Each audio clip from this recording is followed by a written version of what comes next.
Your WTIM morning show. We are now live. Thank you so much to our live stream sponsors of People's Bank and Trust and the Landmark of Taylorville. You're going to want to tune in to the live stream because now I'm sitting down with Ken Fry from the Scoville Zoo. And Mr. Fry is always surprising us here because he has brought in Irwin, the kookaburra. How are you doing today, Mr. Yeah, Fry? I'm doing good. And Irwin's doing good. He's finally got quiet, which is good for radio, I guess. I don't know. But yeah, we'll see if we can get him talking a little later. Yeah. Absolutely. Yeah. So he is quiet now. He was letting his voice go a little bit earlier. We didn't know if he was going to be quiet, but now he's cooperating. Tell us a little bit about Irwin, Ken. I really like Irwin. He's a fun bird. He was actually hatched at Scoville Zoo, and his dad is still there at the zoo, and he has a different mom there. So it's a blended family right now. But he's part of the kingfisher family.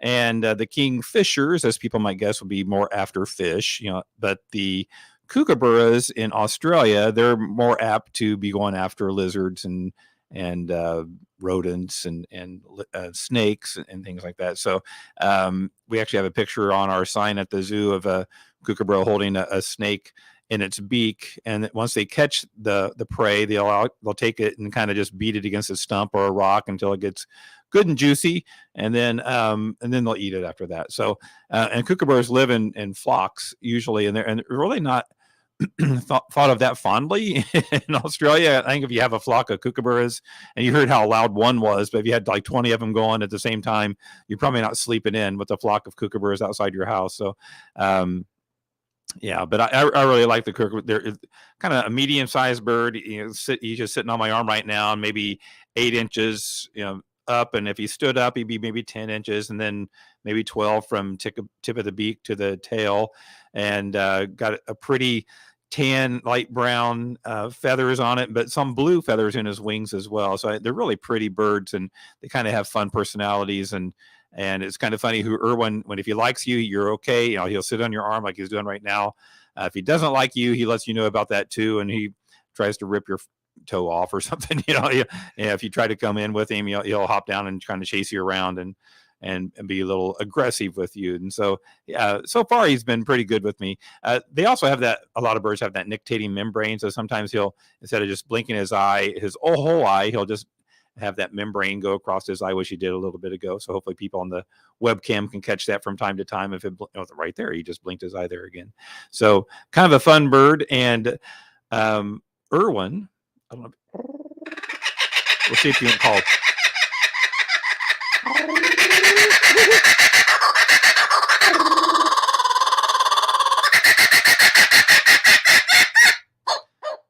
Yeah. And they're known as laughing kookaburras. So even as he's calming down, it's still pretty loud.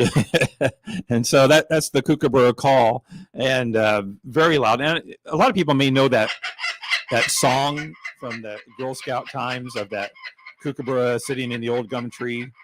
Kookaburra sits in the old gum tree, Mary, Mary, king of the bushes, he laugh, kookaburra laugh, how gay your life must be. So there's like 87 verses to that song, but I guess Girl Scouts used to sing that around a campfire. So that I'm glad you got to hear the kookaburra call, and he calmed down afterwards. So that's good too. We rehearsed that before the show, and he just did it perfectly. Yeah, we'll probably do it again before we go to break. We'll see if that works. Yeah. All right. Yeah. I'm looking at the beak right now. You mentioned it's eating style. It looks like a pretty severe, strong beak there. You mentioned how they acquire their prey. That could do some damage right there. Yeah, very pointy beak. And if I put my finger up there and he grabbed it, it wouldn't hurt that much. But if he got a hold of something like a mouse or a snake or a lizard and then start beating you against a rock, then it may do some damage. So the beak is pretty substantial, kind of goes down to a point. It's maybe like 3 inches long or so, 2.5, 3 inches long. And I think it's fairly a significant beak right down to a point. Yeah. You mentioned all the colors. The more you look at it, the more colors you see. And you mentioned it as a medium-sized bird. I would say for around here, a normal bird, it looks like a pretty large bird, especially one that flies in flocks. Yeah, kind of crow-sized, I'd say. And which is one of the larger birds around here as well. But you're right. Except for like some of the water, herons and things. But so are the ones that are kind of hang out in this area a lot of times. That are, medium-sized birds. Yeah. How old is Irwin right here? He's about 6 years old, and they can get up into their 20s. So, Wow. Yeah. Yeah, and you mentioned they go in flocks, which is quite Yeah. funny because of how loud they actually are. I'm sure multiple of those. Good thing we're not in Australia Yeah. because that's pretty great. Yeah. That's Yeah. pretty great.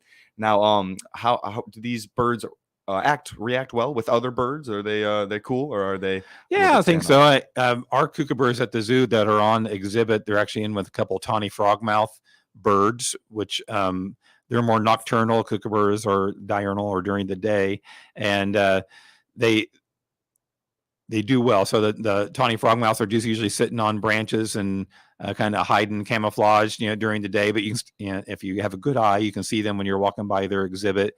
And the kookaburras are a little more Irwin's color here, kind of the white tan, fronts and darker feathers. So they're easy to pick out in the exhibit.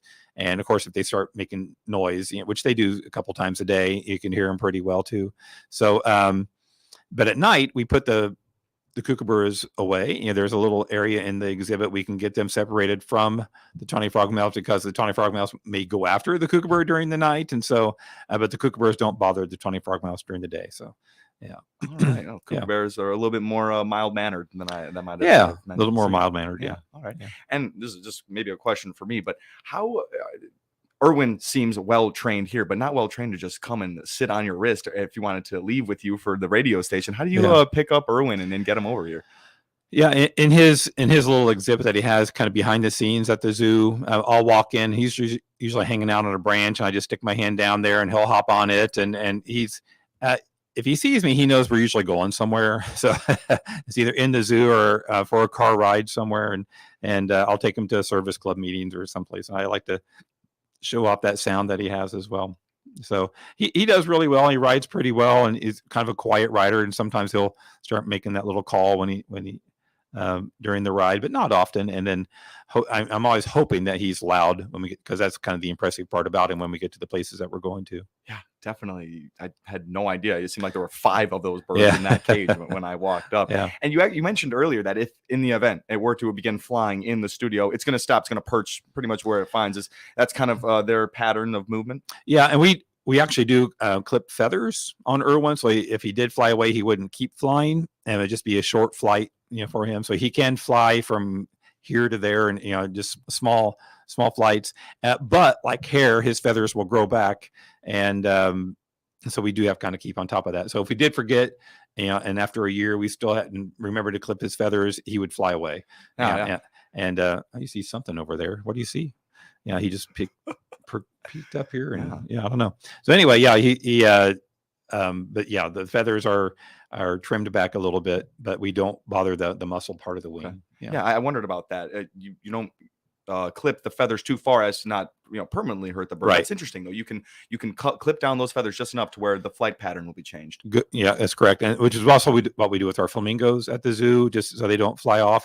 There's a story about a flamingo out in, I think it was Utah, that they forgot and it flew away, and then they kept, it got a nickname, and they kept spotting in Great Salt Lake this flamingo that was flying around and just enjoying its life in central Utah, and they saw it for several years just doing that. So yeah, and if you don't keep up on it, it'll become like the Utah bird. Really interesting. It'd be weird to see a flamingo out there. It would be weird to see a kookaburra. I feel like I'd be able to point that out. How would Irwin fare in our ecosystem here in Illinois? Yeah, I mean, Australia, they have seasons, and so I think he would learn to cope with the seasons, and yeah, I don't know, and that's a good question. I don't know if they migrate at all in Australia, or if they just kind of stay in the area, hunker down, and keep looking for mice and voles and snakes, and I'm sure there's some warmer areas down there as well. So if they kind of went south, and find the southern states where it never froze over, and they could probably live quite well down there. Super cool. We are it's about time to take our first quick little break here. If you haven't tuned in a live stream yet, you better do so, because the kookaburra Irwin is being very good right on Ken Fry's wrist right now, and still looking at something over there. We're gonna have to investigate that. We're gonna take our first short little break here. I'm sitting down with Ken Fry from the Scoville Zoo and Irwin the kookaburra. It's been great so far. Don't go anywhere. Here we go.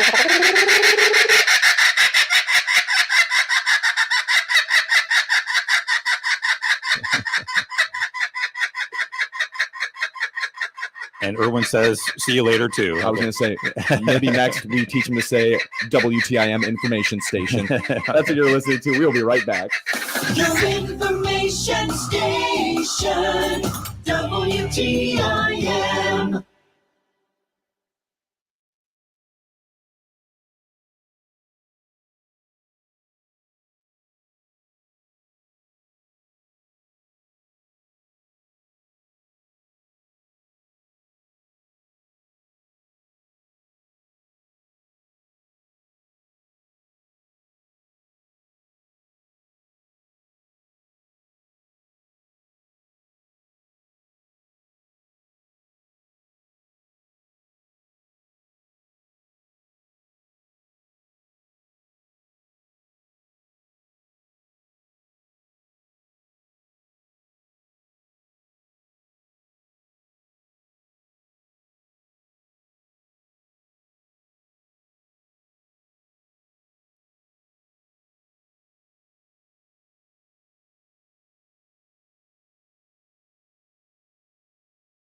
Your information station, WTIM. We are back here in the studio of a WTIM, your information station. My name is Tim Zalabak, bringing you your WTIM morning show. And if you haven't done so yet, tune into that live stream because we have Mr. Fry here from the Scoville Zoo, and he's brought Erwin, the kookaburra, with him as well. So thank you so much to our live stream sponsors, People's Bank and Trust and Landmark of Taylorville. Erwin has done very well during this interview. Yeah, he's let us talk some, and he's called out some, so I can't complain. He even got his voice on the air today, and that's what we wanted. So we want to know a little bit more about the kookaburra. We'll do that in a second. But the Scoville Zoo has some events coming up, and for Ice Cream Month, what better time? You guys have the ice cream, an ice cream something going on. Yeah, we do. We have our ice cream safari, and that's on Sunday the 16th of this month. So about is that this weekend? Oh my gosh, it's coming up real fast. Yeah. So this coming Sunday, is our ice cream safari, and it's from 1 to 4 that we have the ice cream out, and as long as supplies last. And I think the fun part out is that we have the sheriff's department.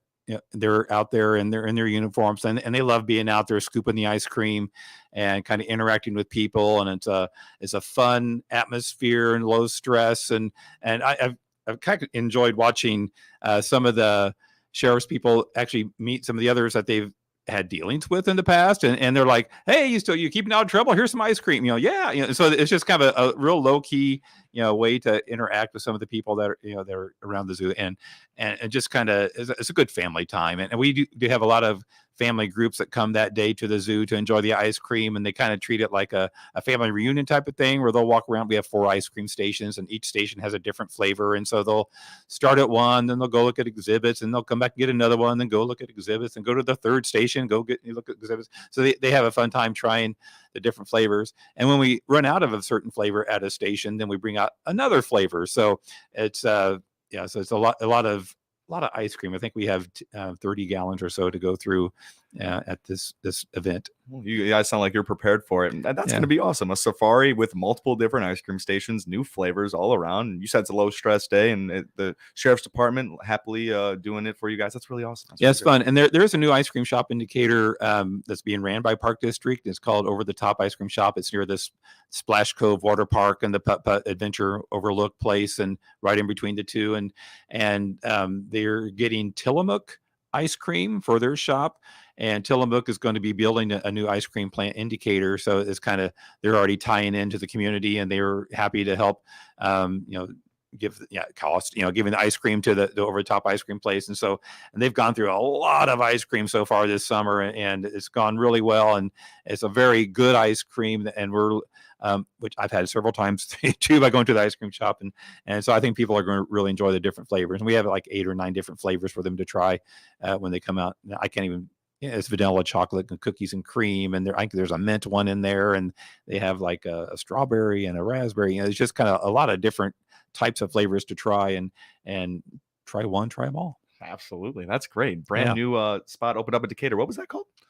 The Over the Top ice cream shop, because they have a lot of things to add over the top of the ice cream as well. Yeah, toppings are what make toppings are good. Yeah, we talked to Kelsey Bentledge earlier. She's with the St. Louis Dairy Council. It's ice cream month, so that is going to be Sunday the 16th from 1 to 4 is when they're serving ice cream. Join the ice cream safari. That sounds like it's going to be very fun over there at the Scoville Zoo. Let's get back to Erwin a little bit. He's been so cooperative with us, and he's over there looking at something again. That call is so great.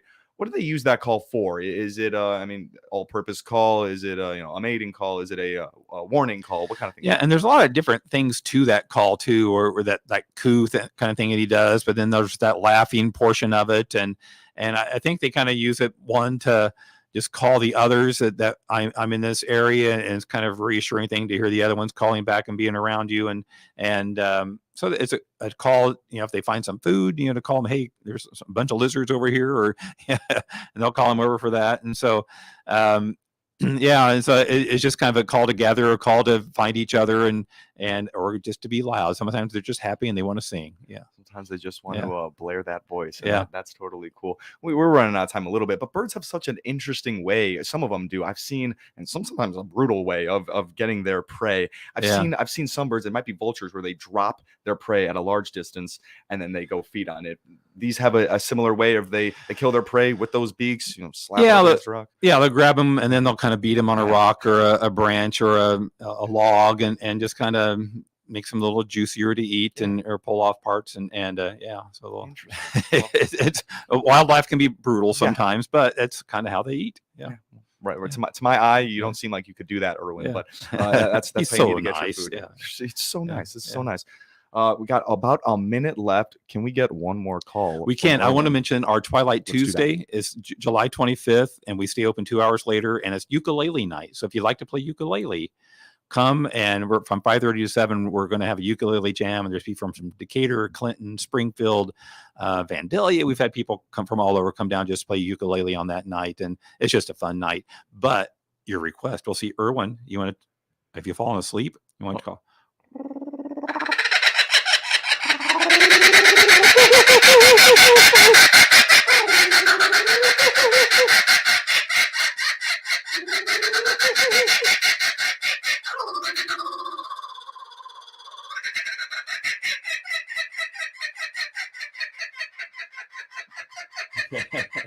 Right on cue. He's slowing down. That's Erwin the Kookaburra, everyone. And this was Ken Fry with us on the WTIM Morning Show. I'll just wave. Thanks for being with us, Ken. You're the best. Thank you all for tuning in to the WTIM Morning Show. Your information station, WTIM.